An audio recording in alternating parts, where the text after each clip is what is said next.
Warhammer, largely considered one of the last places in the entertainment industry space and the nerd space where you could go and avoid the woke nonsense. That appears to be changing rapidly as secrets of the company have been revealed and a major retcon that could destroy the tabletop game.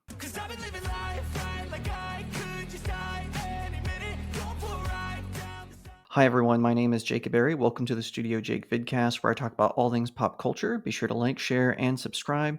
Don't forget, if you want to support the channel, you can do so on my locals community. The link is in the description. Okay, so before I begin, I just want to give a shout out to Dread Roberts. He is actually the person who put me onto this story, and then I found it on X. So head over to his channel and also watch his video on this because he's going to go into a little bit more detail than I am.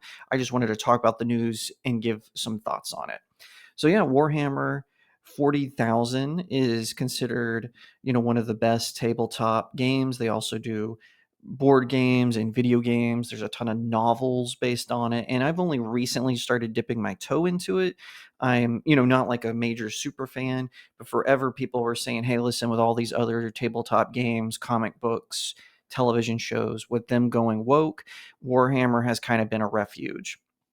For those of you familiar, takes place way deep into the future, the year 40,000, or yeah, 40,000, way deep into the future. It's science fiction.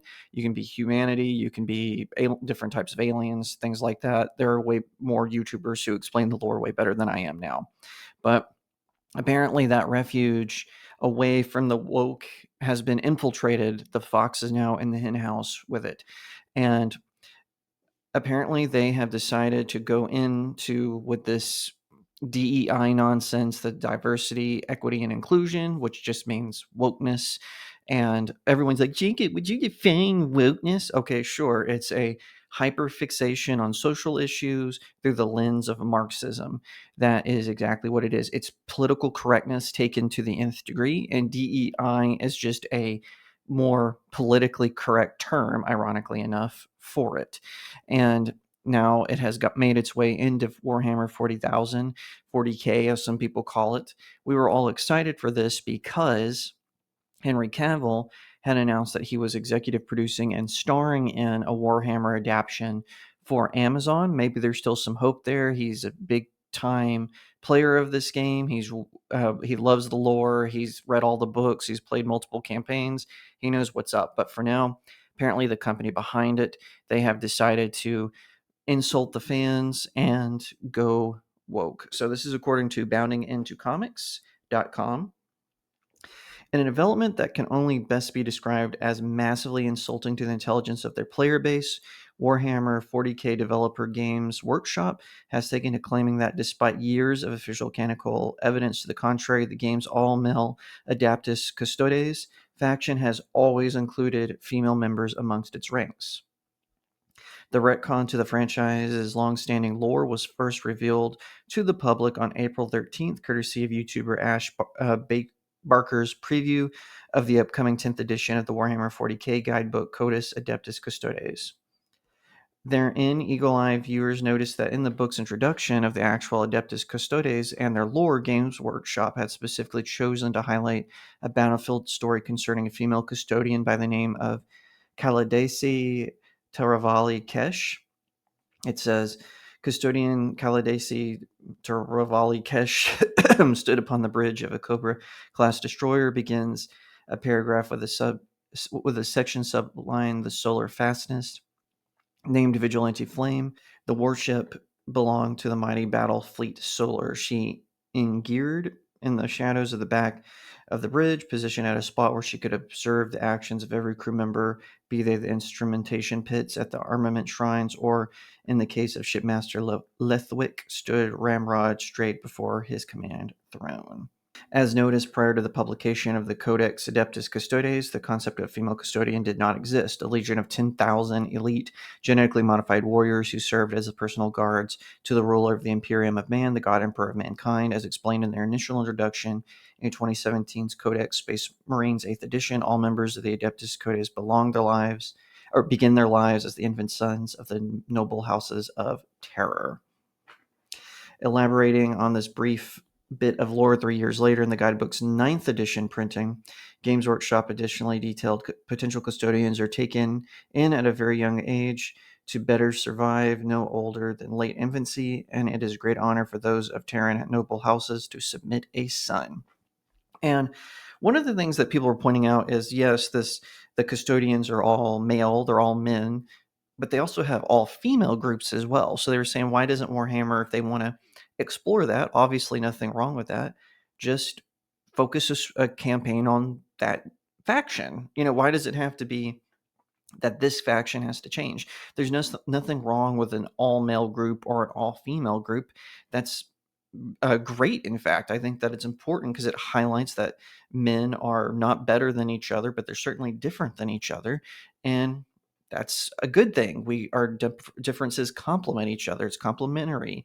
I don't understand why places like Disney, Warner Brothers, and so on and so forth, they have to just mix in with the lore. Oh yeah, well, Batman, well, Cassandra Cain could actually beat him in battle. Well, Cassandra Cain is a very excellent Batgirl. She's very excellent as the Orphan, but she can't beat Batman. For one thing, he's 3 times stronger than her, and even though she's trained as an assassin, Bruce Wayne was trained by assassins as well. She can't beat him. Now, there are other characters who could beat Batman, but doesn't make it right that it's Cassandra Cain in a particular comic book. And same with the Hulk, right? We got in She-Hulk Attorney at Law. She's automatically better than him at everything he does. Absolutely foolish, absolutely silly. It's nothing more than to force this wokeness in on everything. It makes no sense. And the article um, goes on to talk a little bit more about this and um, and everything. And then this is what really got people mad. So in turn, blatantly lying to the fans' face, the official account then shot back because I should specify people were complaining about this on X, and so then this is how Games Workshop responded. In turn, blatantly lying to the fans' faces, the official account then shot back. Since the first of the 10,000 were created, there have always been female custodians. As of this writing, the Codex Adeptus Custodes is set to officially stomp on all the series lore on April 27th. So definitely head over to boundingandcomics.com and read this article. But again, this is just more evidence that we were hoping that because we've been voting with our wallets, that this would cease, but apparently BlackRock, which is one of the biggest pushers of this woke nonsense, the DEI nonsense, they have bought into Games Workshop. They've bought stock in the company, as has Vanguard, which is another horrifying company that continues to push this stuff. And it's so sad that they would rather argue and fight with their fans for a quick paycheck than just give the fans what we want. We want well established story arcs, characters based in the lore. Listen, I would love for Hollywood one day to make a live action perfect adaptation of The Long Halloween. It's my favorite Batman story. The animated one was okay, but I would love to see that adapted. But I also know that sometimes in comic books, things don't translate well to the silver screen. That's fine. Nothing wrong with that. But I still want it to follow along with the lore that has been established with Batman.